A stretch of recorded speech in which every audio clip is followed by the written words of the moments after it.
You ready? Yep.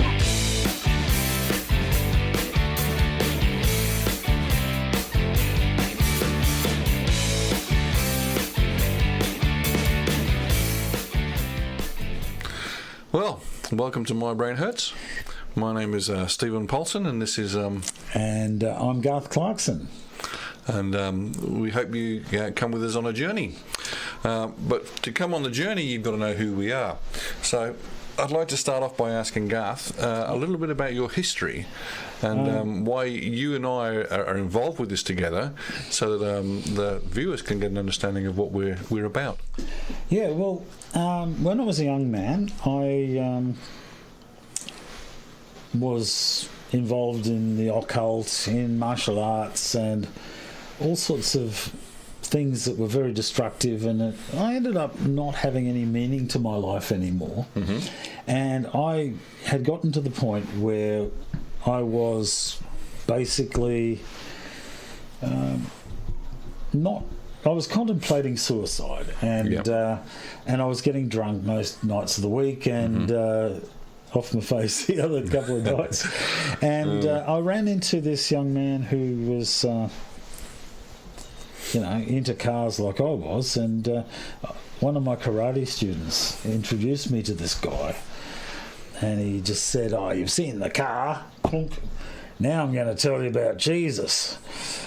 And I went, "Oh my!" I said, "I better warn you, the last Christian that got in my face," and I ended up decking him. Mm-hmm. And he says, no, you won't deck me, because you want to know what I've got to say. I said, "Oh, really?" And so he ended up just asking me all these questions. He didn't preach to me. He didn't do anything. He just kept asking me all these questions, and I had to come up with that. Well, I felt I had to. And I talked myself into becoming a Christian. The questions he asked just led me down the garden path. Mm-hmm. And a smart man, I've got to say. Oh, I'll say. Mm-hmm. He's an amazing man. His name's Brian Hensel. He lives not far from Toowoomba. Mm-hmm. And he is not just the person I owe my life to, he's a great friend. And, we go way back to 1978. But that's way back. So anyhow, the night I gave my life to the Lord, I had a vision, and I saw the sky open, and there was no roof. It was just looking into heaven, sort of thing. And I fell off the chair, and I'm sort of still sitting on the chair, but on the ground, looking up through the ceiling at this thing playing. And in there it was talking about me being involved in some form of ministry, which I had no idea. Hey, I was a martial artist who was involved in the occult, right? What would I know about being a Bible teacher or a prophet or anything like that? Yep. So anyway, that was very entertaining, but since that time, I felt an incredible urge to be involved in along the lines of that vision or that experience. Maybe it was the leftover drugs in my system, who knows? But I found it really fulfilling, and eventually I trained for many years while still doing my job. I went from good job to better job to better job, got married, had kids, all that sort of stuff. Yep. Ended up being sent out by my local church to pioneer a church in Bathurst. From scratch. Bathurst, and we both know Bathurst. It's not an easy town. Well, when I got there, it was like smiles were banned. And I got it, like the weather. Just the weather. But it was just a really harsh town. But I just loved the place. I've been watching the Bathurst races, the Hardy Ferrari 500 and then the 1000, and over all the years, and I even had met, I won't say I knew them, but I met a couple of the drivers, and I was right into the supercars before they were called that. And when they were actually Tiranas and back in the good old days. The good old days. Yeah, so cars we could have afforded back then. I know, right? But anyhow, so I just felt that I was meant to go to Bathurst, and so we started this from scratch, rented a hall, and went from there. And had no idea what I was doing. And it was like I read this book by Paul Yonggi Cho, and he said, I pray, I hear, I obey. So I thought, it works for him. Maybe it'll work for me. Yep. So I'd frantically pray all week, and then we'd meet on the Sunday or whenever, and amazing things would happen. If I thought, I'm getting a handle on this, it would fall flat. So that sounds familiar. So basically, I asked my way through 6 years of ministry like that, and had some amazing times. Saw some things you just can't explain.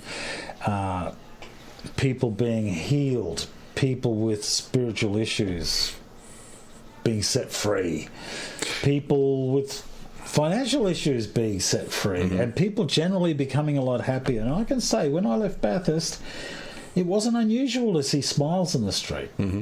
Whether that's just my outlook changed or whether it was actually how it was, I'd like to think I made a difference in that town. Well, I know he did, so I'm just going to affirm you that you definitely made a difference and a change to people. Definitely. Yeah. Anyway, I was young, immature. I made some dodgy decisions, as we all do when we're young and immature, except I had an awful lot more pressure on me and a lot of people trying to put their finger in the pie, and there was a lot of political stuff happening at the time during the movement I was in. I had a bunch of people approach me to make a breakaway, or firstly it was a coup, take over. Dangerous thing to do. And so I said, no. And then they asked me to form a breakaway movement, and there's like 45 pastors in this group. And I thought... That's a large number of pastors. That's a lot of weight on your shoulders. But it was also...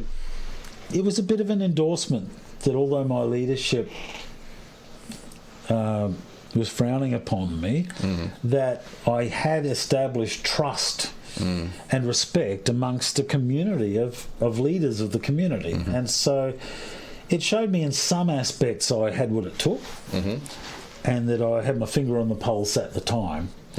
But I decided that rather than add to the fracturing of the body of Christ, and not to mention agreements I'd signed before I was ordained, like 6 months before. To honour. You have to honour these things. Right? Yeah. You reap what you sow. Yes, exactly.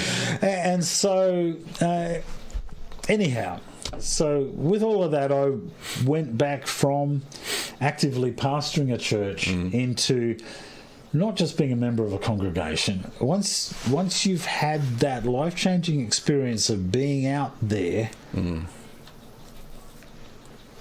pioneering from scratch, and you just can't go back to warming a pew unless there's something seriously wrong with you, and so you're always getting involved in some way or shape or form. And I'd just like to touch on that, what you said, pioneering from scratch. There's a lot of people will what they say pioneer from scratch, but really they have whole teams, they have finance, they have there's 6, 12 months. People these days. Yeah, no, they are set up before they even go and say, look, now we're starting a church. But for you, it really was start from scratch. Yes, my wife and I and 2 little children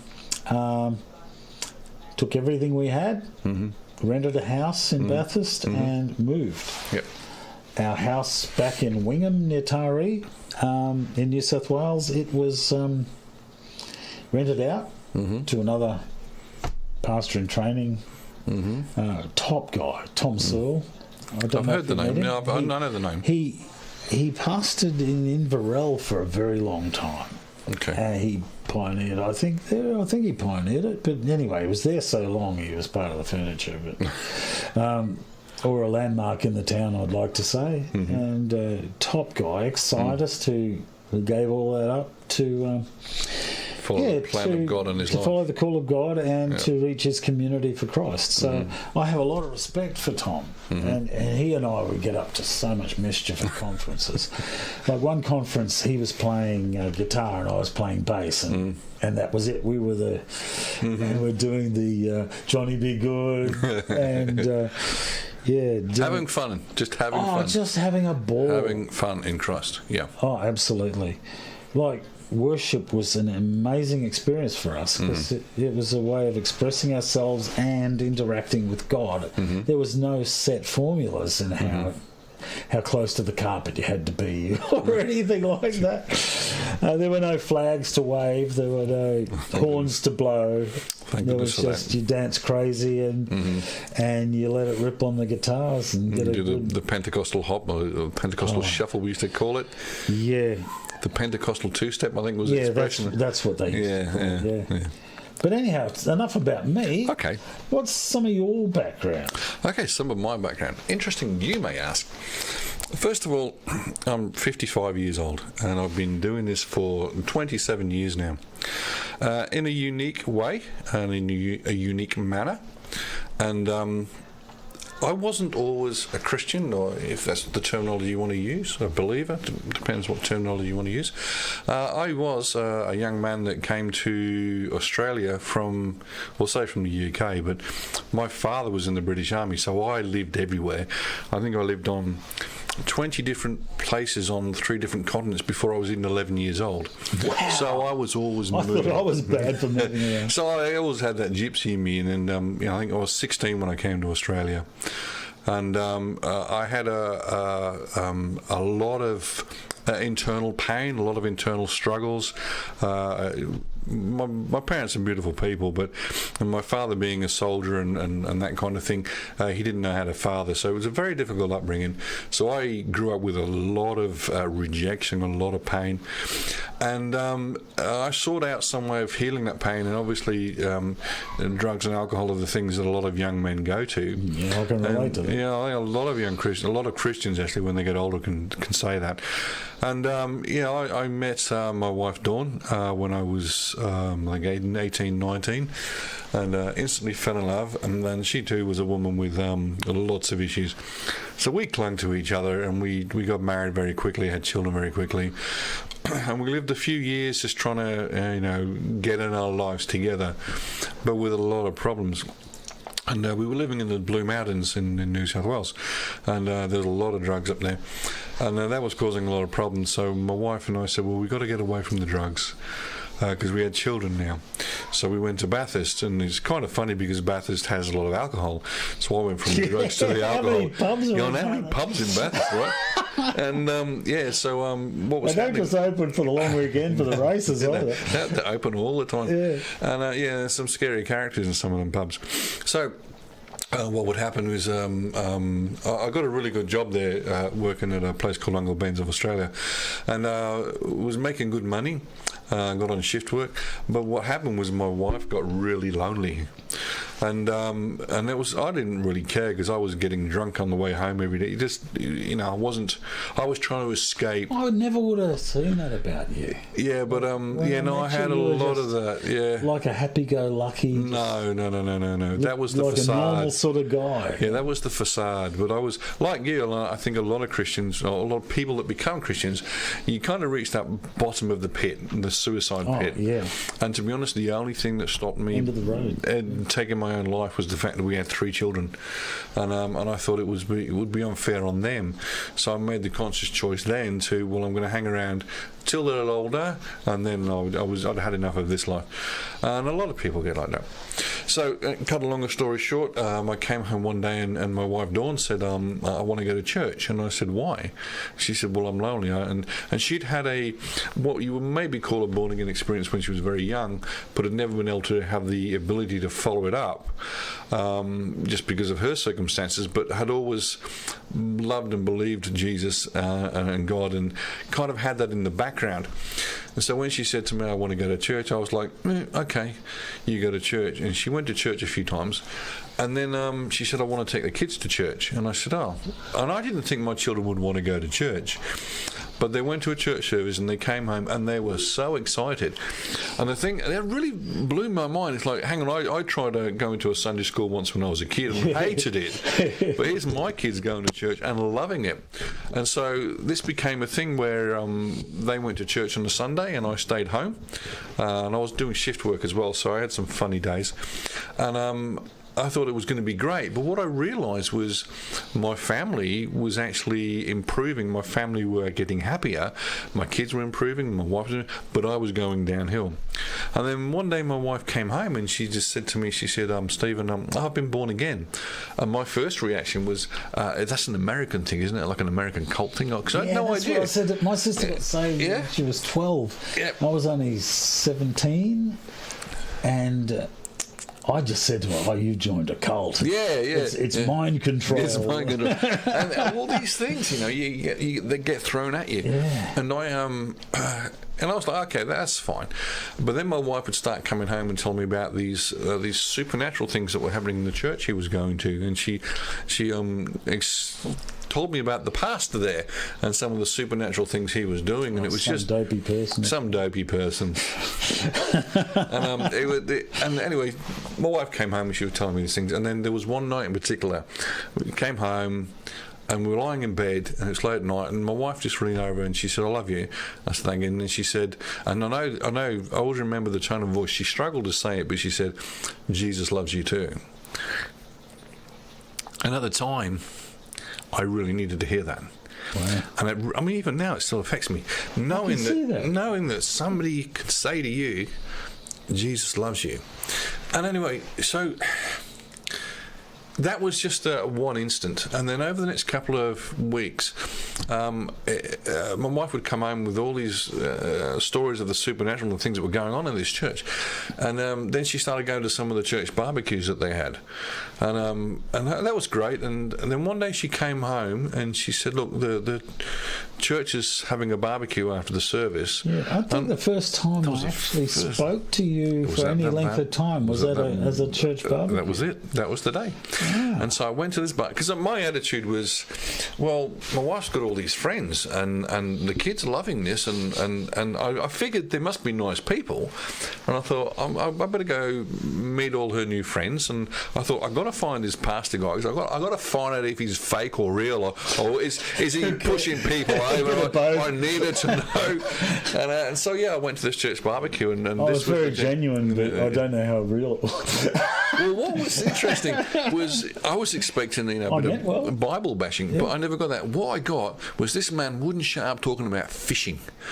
And I remember sitting there and you were banging on about fishing, and I'm thinking, I don't fish.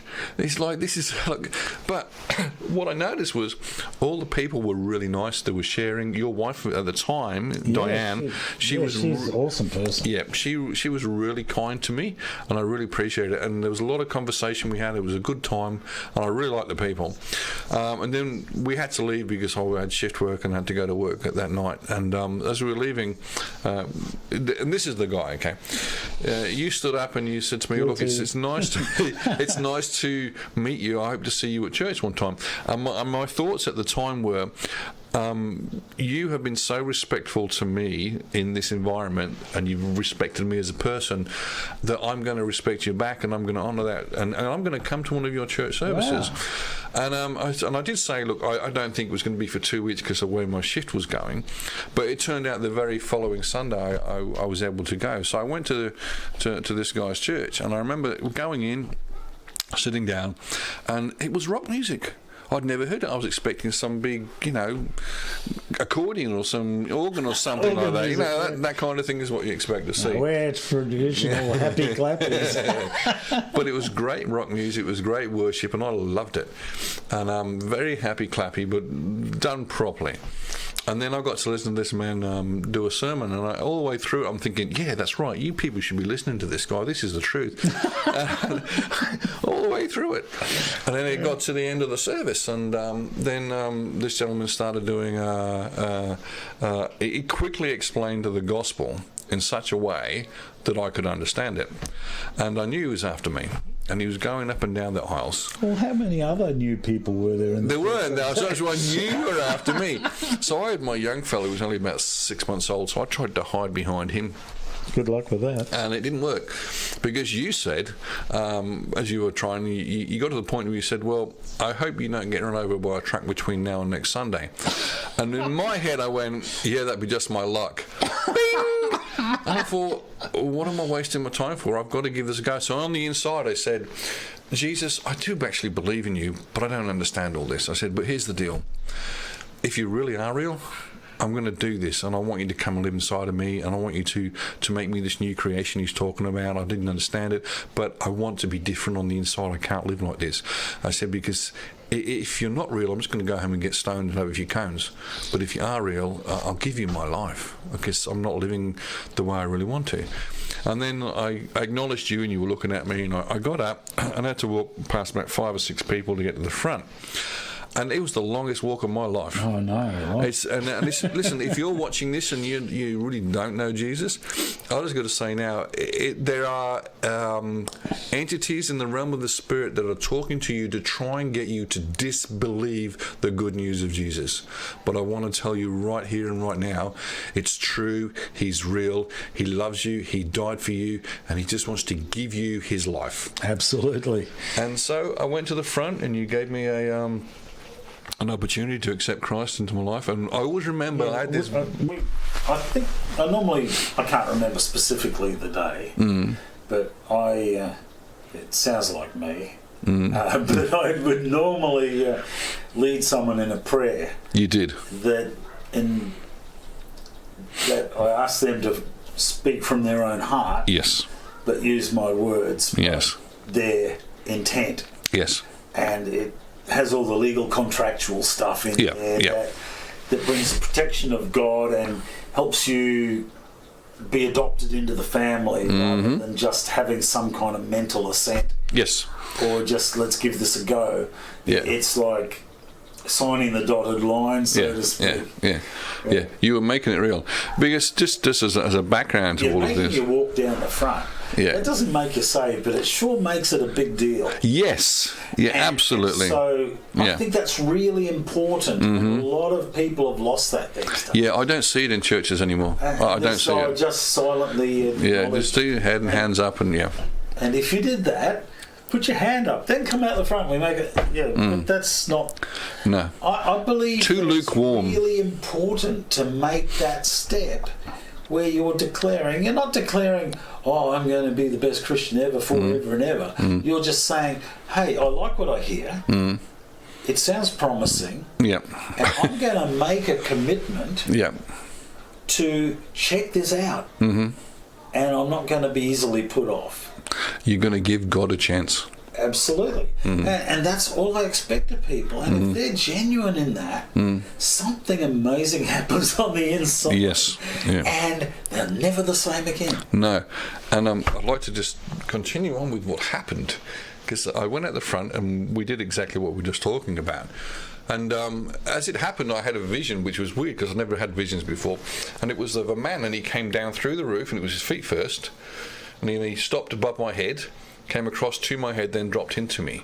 And it was like, wow, what was that? Whoa, yeah, and freaky. I thought, that was, freaky. That was my my thinking at the time.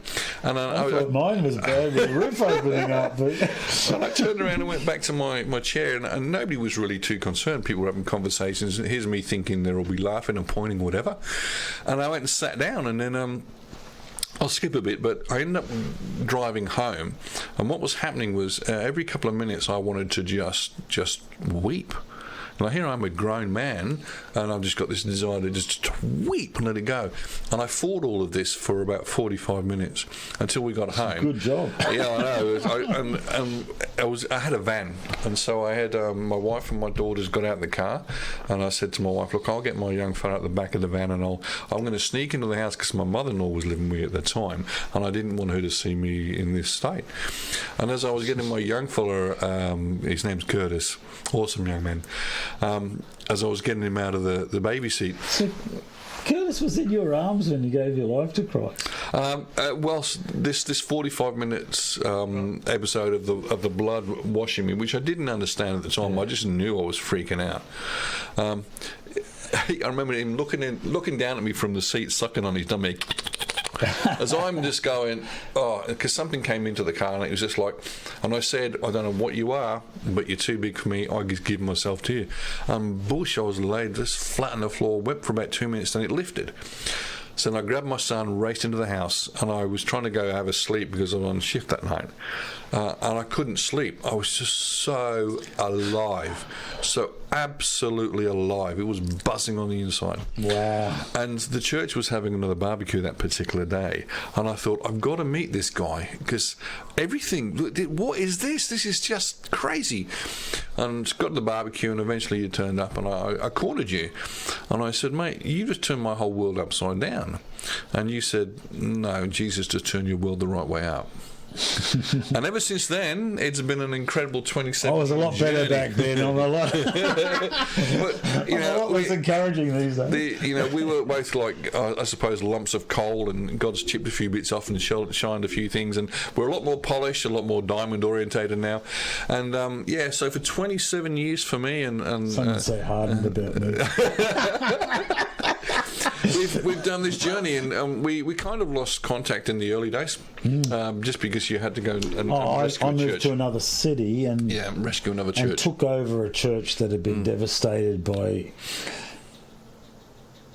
leadership that didn't have the same culture of respect and cooperation that I had always tried to build in my churches. So let me say that. Okay. I know the pastor was doing his best, but he came from a church culture that I believe was toxic, and hurting people hurt people. That's very true. And so that church was devastated. And so I was known for having an ability to bring fellowships back from the brink. And that's what you did. And so that's what I did. Took a year, but but anyhow, that was very intense, and taking it from 3 families back to 150 or 160 people was quite a challenge, and I was pretty much burnt out at the end of it. I had a heart attack in Bathurst just before I went to Cowra, and so it was also a recovery time for me over there as well. You know, just healing this church while I was totally broken physically and emotionally, and financially, might I say? Well, at first it was no, because I still had all the resources of the original church to draw upon until the new pastor there thought that was a bit rough and insisted on me taking my control off the church and my hand out of the coffer. Okay. And so it was basically like starting again, just being dumped out there with no support, where the plan was I'd supervise both churches. He'd be on the ground in Bathurst, I'd be on the ground in Cowra, and I wasn't actually leaving there in terms of leadership. I was moving campus, and I was retaining leadership over the Bathurst, the Oberon, and the uni annex. We had an annex at the Chelstead Uni, and Cowra. So, and I also loosely supervised Parks and Forbes and a couple of other things like that. But that was all unofficial, and it was just more work for me. It wasn't like a feather in the cap or something to be proud of. Yeah, so but they were all awesome people, the pastors that I was supervising, and they all had this amazing spirit of cooperation, mutual respect, and brotherhood. See, I've noticed over the years, when you get to know us, you'll know that our journey's further extended from all of that. I've worked with, 20 different pastors and churches over the years now, in the role that the Lord's put me through. And, pastors are good people. and they're doing the best they can with what they've got. Yep. And usually what they've got is not enough. But that's one of the reasons I want to come back to. Especially in Australia, where all pastors are after your money. As if, yeah.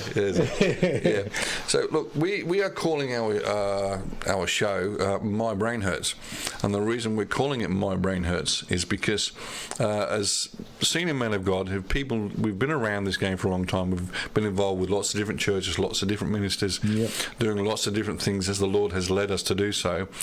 We both come to that point where we recognise there are some things in the Christian church and the Christian world in general today. It's just not right. I know, right? It's just almost overnight there was a paradigm shift, and it's like the church is just part of the world now. I've been to churches. We There's both no know differentiation. There's like, where's the truth? It's so watered down, and it's so geared to just being a service to try and get the unsaved. Seeker-friendly is what they call it. Yeah, it's crazy. Like, excuse me, but at what point is the gathering of the brethren to break bread? What's that got to do with the unbeliever? Now, surely we can accommodate them, but it's not about them. The Sunday service, and that's where churches and really. If we're so much like them, what value are we going to add to their lives? Exactly. If there's nothing that differentiates us from the world, and nothing we can add to them by speaking into their life or introducing them to our culture. Yep. And absolutely. And the values we live by. And like, to me, Christianity's not a religious set of rules. It's Jesus said you get. Well, Paul said, I think. I can't remember. We're tired. Some pastor I am. Anyway, it says that we are translated out of the kingdom of darkness into the kingdom of light, and that we are adopted by God into His family as junior brothers of Christ. Yes. And that God's our Father and Christ is our brother, and we've been adopted into this family. So it's not like we've joined an organisation or we've adopted a new ideology or anything like that. No. We've been taken out of something from one world. Yeah, absolutely. Into a parallel universe. Yeah, and that's a good way of looking at it. It's a parallel universe, whereas both of these universes have fruit for the ways in which they do things. And we need to choose, we need to rescue people out of that kingdom where the fruit is death, deception, pain, and bring them into the kingdom where there's love, there's life, there's answers, there's breakthroughs. Yeah, there's joy, peace, there's love, there's satisfaction, that joy that sits deep down on the inside, that's got nothing to do with what you've done or achieved. No. Just anyhow, it's hard to explain just in a few seconds, and we're running out of time. Yeah, and this is what we want you to understand. My brain hurts is because as a couple of older gentlemen looking at some things and trying to nut some things out, why is the church going this way? Why are these things happening in the world? What can we do about it? Yeah, and for us, it's like, my brain hurts just thinking about this. But we get together and we converse. It's like we've lost our relevance. Yeah, and because we're trained in the Word of God. Yes, we're trained in the principles of God, how He does stuff, what He likes, what He doesn't like. Yep. But this new age woke PC thing, it's like we're dinosaurs in that environment. And how can we actually put our 30 odd years of experience or 70 years of experience between the two of us? Yep.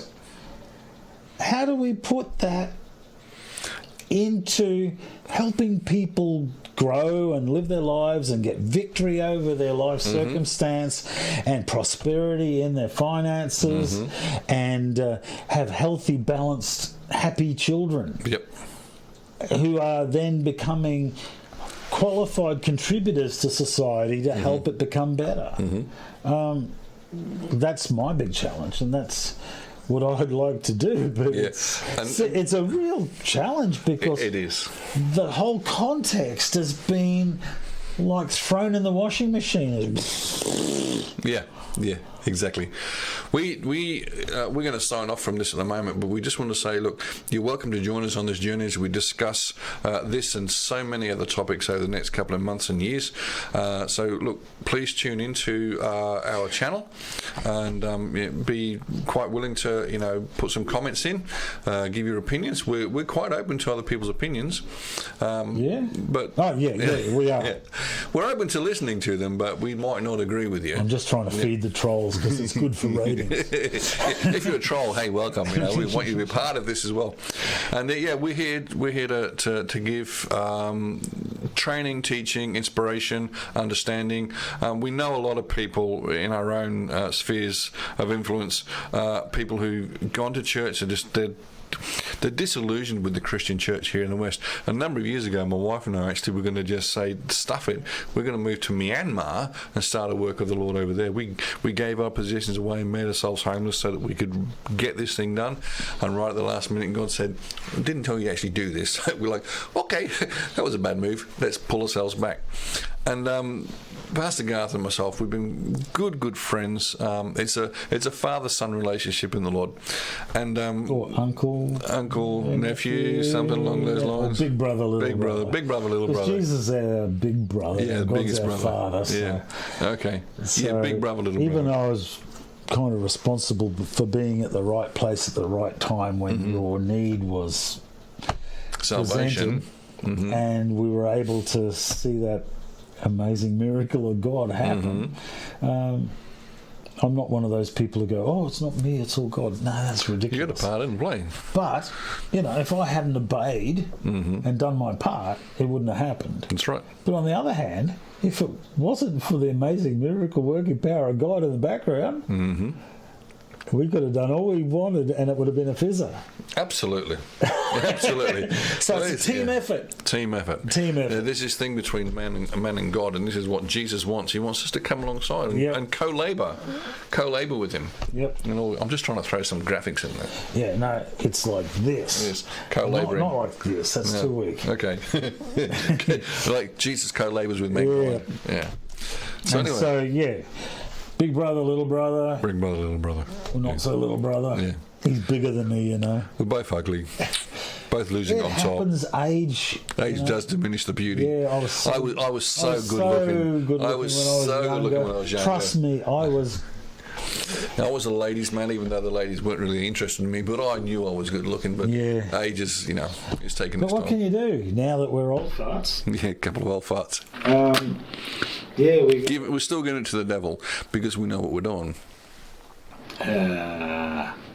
I'm probably too tired and too senior moment to actually get what you said just then. So could you repeat that slowly for the old guy? Big bro didn't get you. I would, but I've forgotten it. Bugger! That's no good. A couple of senior moments there. Well, if you like laughing at old farts, we're gonna have a lot of fun. That was pretty intense. Watching boomers and Gen Xers, Gen Xer. If watching them doesn't offend you to your sensibilities too much, then we're here to do tune it in again with fun, have some good laughs, and hopefully you'll enjoy yourself. And welcome to our little wonderful world. Well, catch you later. Cheers. Bye.